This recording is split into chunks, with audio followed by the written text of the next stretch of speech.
Сайн бацгаана уу хүмүүс. Математик сонны хичээл эхлэхэд бэлэн боллоо. Өнөөдрийн бидний үзэх сэдэв бол хэд өндөр юмсын өндрийг тодорхойлох арга.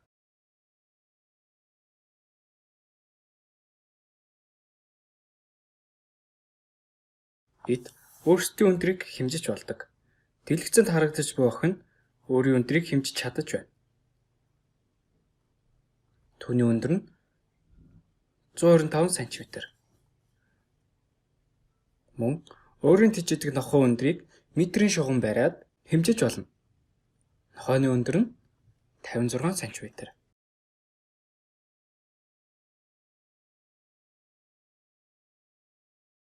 Харин дулаан уур амьсгалтай 70 орнуудаар ургадаг 70 модыг та бүхэн мэднэ. Энэхүү өндөр модны хэмжээг олоход бидэнд нэлээд бэрхшээлтэй. Энэ модны өндрийг яаж хэмжих вэ? Энэ модны өндрийг хэмжих хэлбэр арга байж болох уу хүмүүстээ?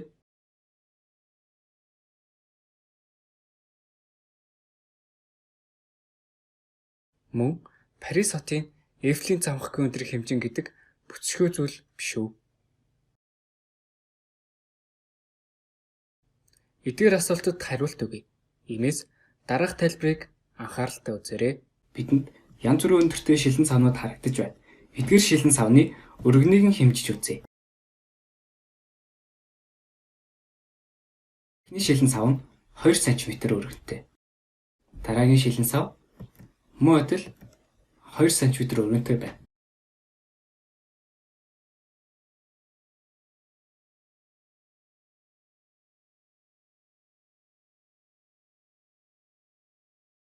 Үүнээс харахад бүх савны суурь нь адилхан 2 см, харин өндрүүд нь өөр өөр байгаа нь харагдаж байна.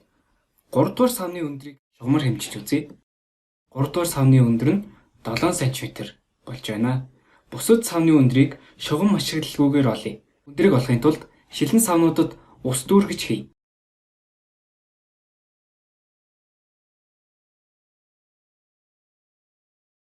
Нэгдүгээр савнд 240 г ус.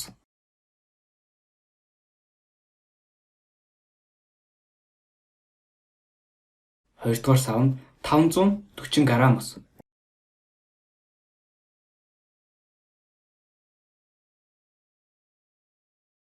Гуравдугаар сав 420 г.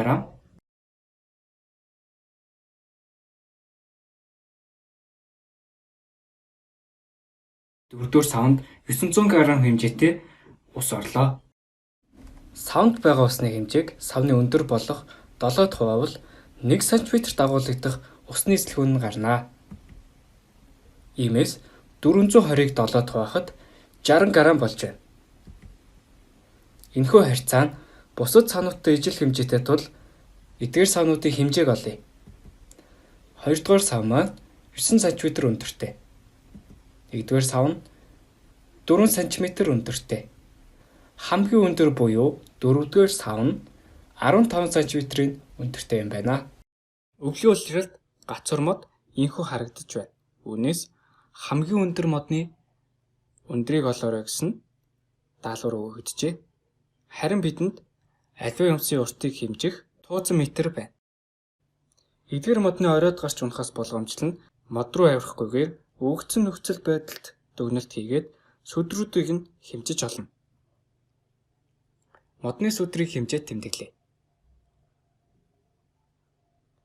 Хамгийн жижиг гацуур модны сүдэр 0.8 м буюу 80 см. Дараагийн модны сүдэр нь 1.2 м буюу 120 см.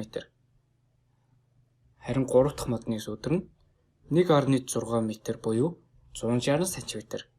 Дараагийн модны сүдэр нь 2 м. Мөн хамгийн өндөр модны сүдэр маань 3.6 м болж байна. Сүдрүүдийг бид инхүү хэмжин тооцооллоо. Эдгээр гацууруудаас миний өндрөөс ялимгүй намхан буюу жижиг гацууруудын өндрийг хэмжээ. Эхний мод нь 1 м буюу 100 см. Дараагийн мод 1.5 м буюу 150 см. 3 дахь мод маань 2 м. Харин бусад модны өндрийг хэмжихэд надад бэрхшээлтэй. Би мод руу авирахгүйгээр хэмжиж болно. Эдгээр 2 болон 3.6 м сүүдэртэй модны өндрийг хэмжихгүйгээр өндрийг нь олъё. Үүний өндрийг олохын тулд хүснэгтэй аргыг ашиглая. Бидэнд математик тооцоолол хэрэгтэй болно.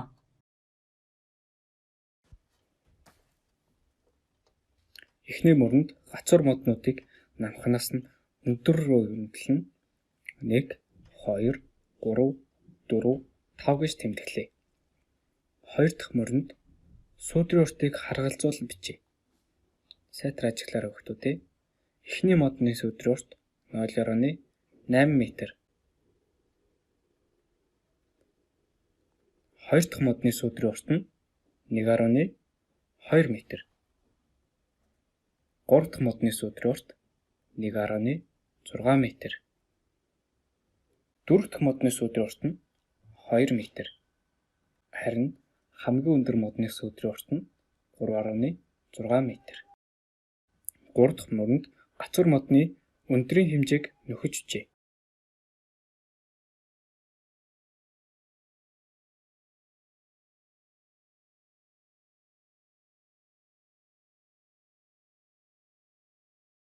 Үүнээс харахад 4 ба 5 дахь модны сүүдрийн хэмжээг олох ёстой гэдэг нь харагдаж байна.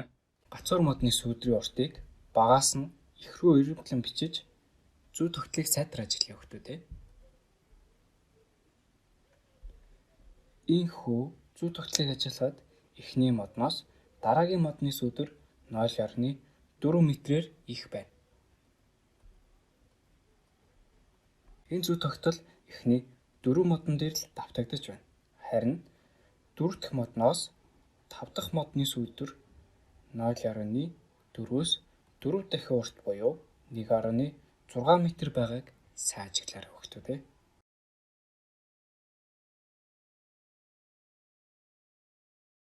Эхний 3 модны мэдгэж буй өндрийг жагсаан бичиж зүй тогтлыг ажиглая. Эхний модноос дараагийн мод нь 0.5 м-ээр өндөр гэдэг нь харагдаж байна. Ийхүү харахад 4 дахь модны өндөр нь 2 м-ээс 0.5 м-ээр их буюу 2.5 м. Харин 5 дахь модны өндөр нь 0.5 м-ээс 4 дахин их буюу 2 м-ээр өндөр байх ёстой. Иймд 5 дахь модны өндөр 4.5 м гэж олдлоо.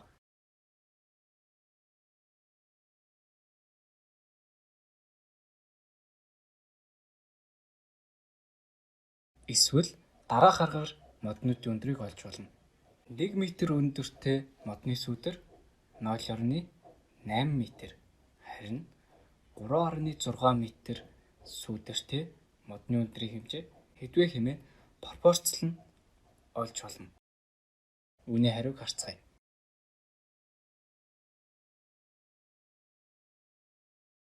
Үүнээс харахад 3.6 м урт сүүдэртэй модны өндөр нь 4.5 м болох нь харагдаж байна.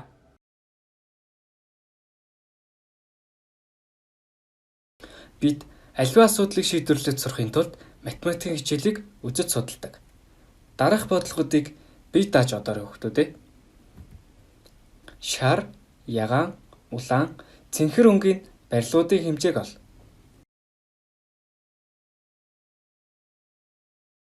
Эдгээр барилгуудын цаанаас нар тусч байна гэж үзвэл барилга болон модны сүүдрүүд ингэж тусах ёстой. Барилгын өндөр болон модны өндрүүд нь харилцаа адилгүй өгөгдөжээ. Эдгээр нөхцөлийг ашиглан шар, ягаан, улаан, цэнхэр өнгийн барилгуудын хэмжээг олоорой. Мөн дэлгэцэнд харагдаж буй шилэн аягнуудад хэдэн миллилитр ус орохыг тооцож олоорой хүүхдүүдээ.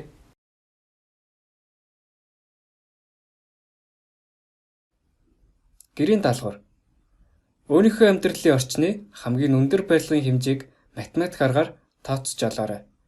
Тууцан метр үзэг дэвтрийг ашиглаарай.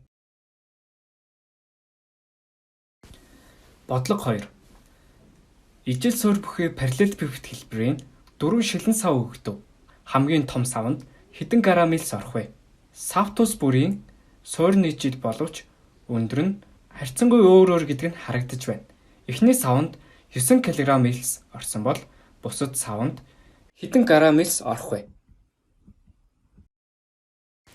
Гэрийн даалгавраа илгээхдээ Oinlog School application руугаа нэвтрэн орно. Мөн Microsoft Teams-ийн Assignments хэсгээр гэрийн даалгавраа илгээгээрэй.